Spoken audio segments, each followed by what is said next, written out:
Hi, it's Matt and Tom from the School Musicals Company and Ruby, who's just come into shot, talking about our new show, Luna and the Skyrocket, which has just become available. It's January 2024, just in case you're watching this in a future year. Luna and the Skyrocket, how did that happen? How did that happen? You said let's do a show about space. Let's do a show about space. Yeah, we did. I'd always thought that, particularly with NASA and America's plans to revisit the moon, which I believe is in 2025, I thought it would be fantastic if schools could celebrate that with a production. Yeah, well, I think as well with space, it's full of drama, isn't it? Potentially. Yeah. The stories that you can, obviously sci-fi is massive, and the scope for drama is huge. So then it was just a case of drilling down into what sort of story would make a great musical. And it's harder with we've now got 3 completely original pieces, haven't we? We've got Who's Your Mummy? Who's Your Mummy? Sherlock and Cinders, Kitty Whittington, Bamboozled, and quite a few actually. I suppose, it's more than Pause and Pause. But I suppose with we're not taking known characters. We're starting from scratch. Yeah.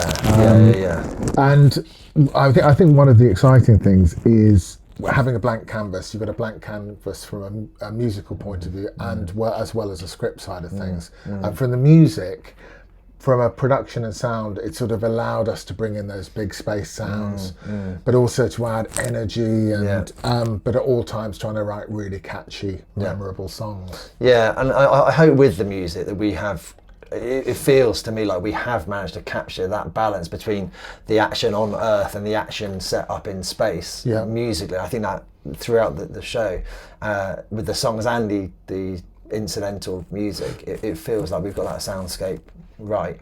If you were a school or a drama, we talked about this, and do you think there would be a fear of putting on something that involves space? Because if you're a primary school or a drama group, it sounds, have you got to build a rocket? Have you got to the sets sound like they could be complicated.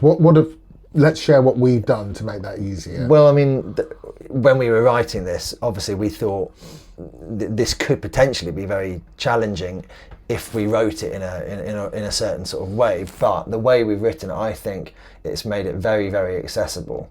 So obviously an awful lot of it is set on Earth.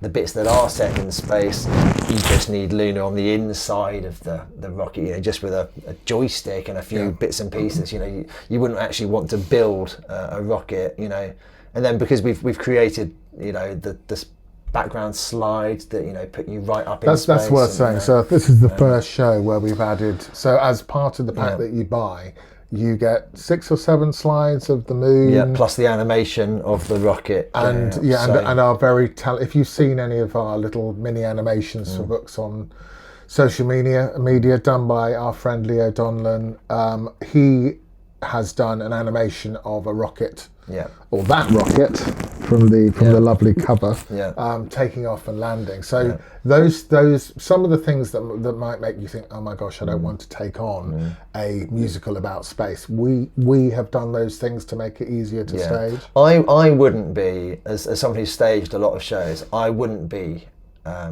overly anxious about staging this with those slides, with the animation, but even without those anyway, I think it's a really, when you read through the summary of the story, it's a really accessible show. It's as much about friendship, it's as much about creativity, imagination, as it is about a little girl building a rocket and going to space. Right.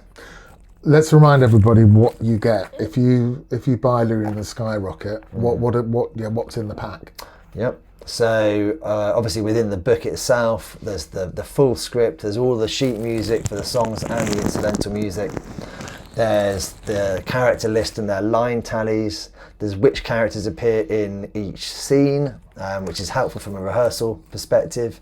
Obviously, there's a scene by scene breakdown of the show. There's song notes and guidance on how to approach those songs. Then there's the bit about how to edit. Yeah. Edit for a larger cast, edit for a smaller cast, which we're fine. And obviously with the editable word script, easy to do. And on the back end, and with the music files? Music, we've got either the CD or the digital downloads, or both. Yeah. We've got all the songs, all the backing tracks. So you don't need a musician, do you, to put this on? No, you can do it as a non-specialist completely. Yeah. And quickly, tell everyone a little quick premise of the story. So the basic story is that following the death of her father, a little girl goes into his shed and stumbles upon the blueprints for a DIY rocket. And I suppose partly as part of her sort of grieving process, she builds this for a science project at school. Surprise, surprise, it works, and she takes off and up she goes. If there's any of our American audience watching, I'm trying to think. Shed. Yeah. What is it? Does it to Americans? Like outhouse, is it outhouse? Yeah. Is it garage or something? Or yeah, maybe. Maybe it's something like that. Anyway, I'm particularly proud of this one. I love the songs. I think we really got it right. There are some songs that didn't make it. We sort of finessed things. We also worked when we thought we'd finished. We then spent a day with our friend James Welsh, just adding extra things and reapproached a couple of the songs. So I think it's a fantastic set of songs on this, and I think a brilliant show. And I think this is a lot of fun. Yeah. I think the children are the children who recorded this show loved it. Yeah. And I think that's key. If they loved the recording process, if I was staging this and I started to play the songs to the kids and told them the story, they would be all over it. And that makes it easier. If the children if they're engaged with the content, they'll want to learn their lines, they'll want to practice the songs, they'll want to rehearse, they'll love it. And if you're staging this and you're near us, we're based in Surrey in England, we'd like to come and see your production. So give us a shout. Otherwise, this Lunar and Skyrocket is available from theschoolmusicalscompany.com. It's Matt and Tom. Thanks for watching.